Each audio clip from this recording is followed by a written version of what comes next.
perkembangan penyidikan perkara dugaan tindak pidana korupsi dalam pemberian kredit PT Bank Pembangunan Daerah Jawa Barat dan Banten, PT Bank Jawa Tengah, dan PT Bank DKI Jakarta kepada PT Sri Rezeki Isman Tbk dan entitas anak usaha,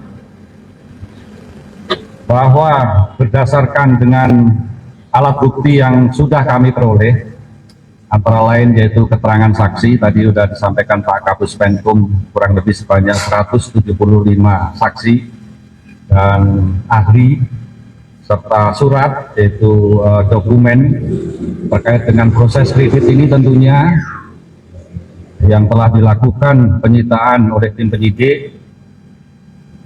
Maka pada hari ini telah dilakukan pemeriksaan terhadap 8 orang saksi yang dipanggil pada hari ini. Penyidik berkesimpulan telah melakukan gelar perkara juga menetapkan 8 orang tersangka.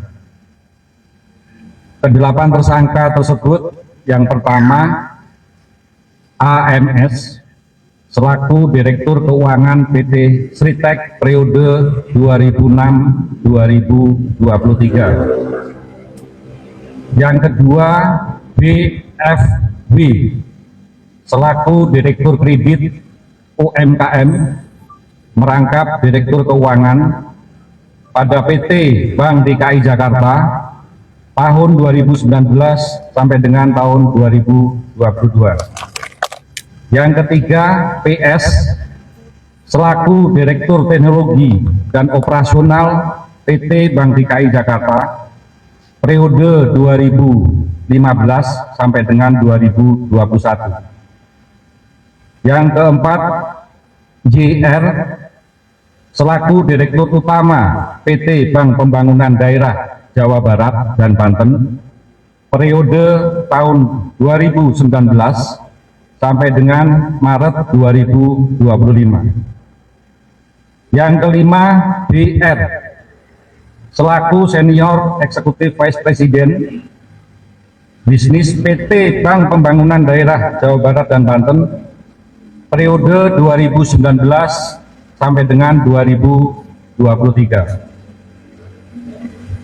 Yang keenam SP selaku Direktur Utama PT Bank Pembangunan Daerah Jawa Tengah periode 2014 sampai dengan 2023. Yang ketujuh PJ selaku Direktur Bisnis Korporasi dan Komersial PT Bank Pembangunan Daerah Jawa Tengah periode 2017 sampai dengan 2020.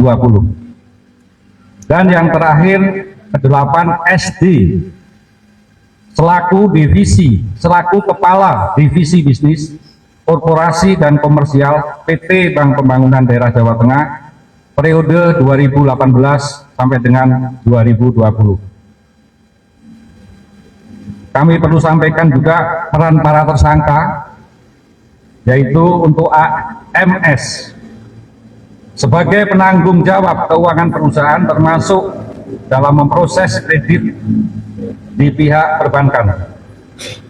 Yang kedua, menandatangani permohonan kredit pada Bank DKI Jakarta, memproses permohonan pencairan kredit dengan underlying berupa invoice fiktif, menggunakan uang pencairan kredit dari Bank DKI Jakarta tidak sesuai peruntukannya, yaitu dalam pengajuan kredit ini adalah modal kerja, tetapi menggunakan uang pencairan tersebut untuk melunasi hutang MTN atau medium term note.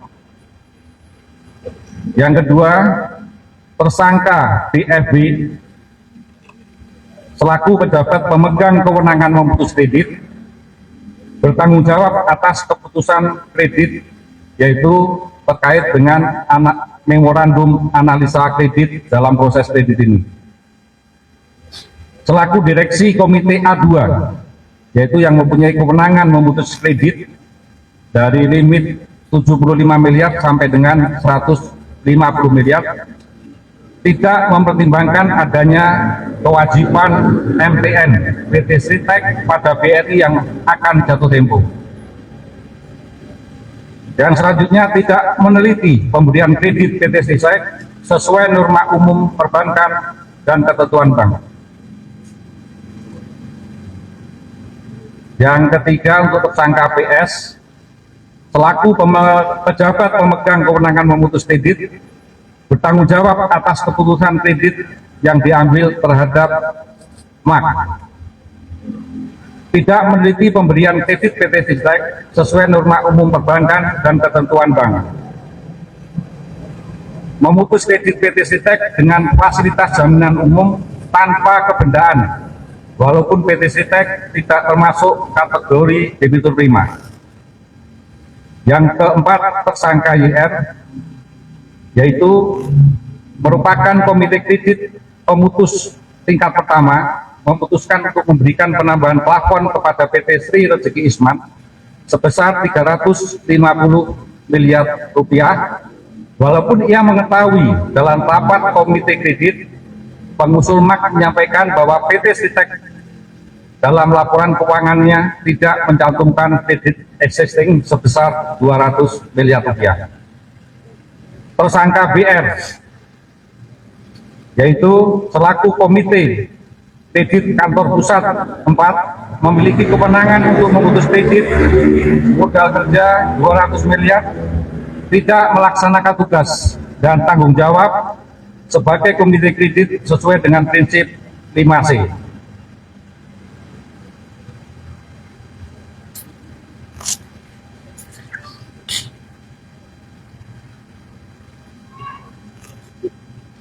Yang keenam, SP,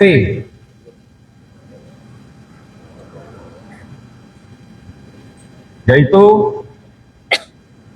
tidak mengindahkan norma-norma yang berlaku dalam pedoman pemberian kredit. Untuk kerugian keuangan negara,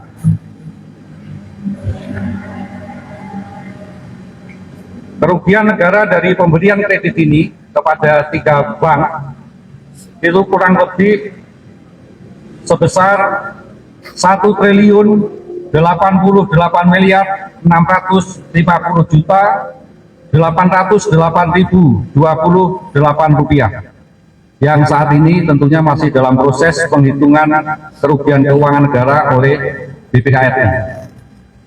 Pasal yang disangkakan, para tersangka disangkakan melanggar pasal 2 ayat 1 atau pasal 3 junto pasal 18 Undang-Undang RI nomor 31 tahun 99 sebagaimana diubah dengan Undang-Undang nomor 20 tahun 2001 tentang perubahan atas Undang-Undang RI nomor 31 tahun 1999 tentang pemberantasan tindak pidana korupsi untuk pasal 55 ayat 1 ke 1 KUHP.